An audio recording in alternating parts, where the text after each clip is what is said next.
قال لك نضرب مزارع القات اليمنيه، دي الحاجه الوحيده اللي ممكن توقفه.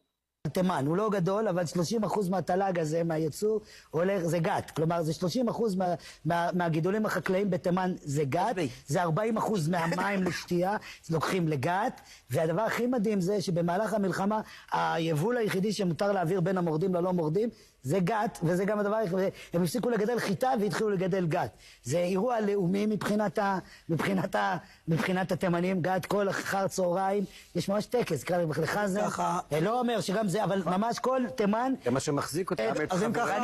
אני אומר, צריך לעשות את מבצע הקש בגת, להוריד 10 דונם של, לא, אני לא צוחק, 10 דונם, ולהגיד להם, חברים, ההפך.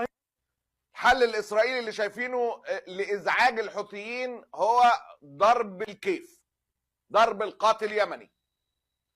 قال لك الاقتراح ده ممكن يضايقهم،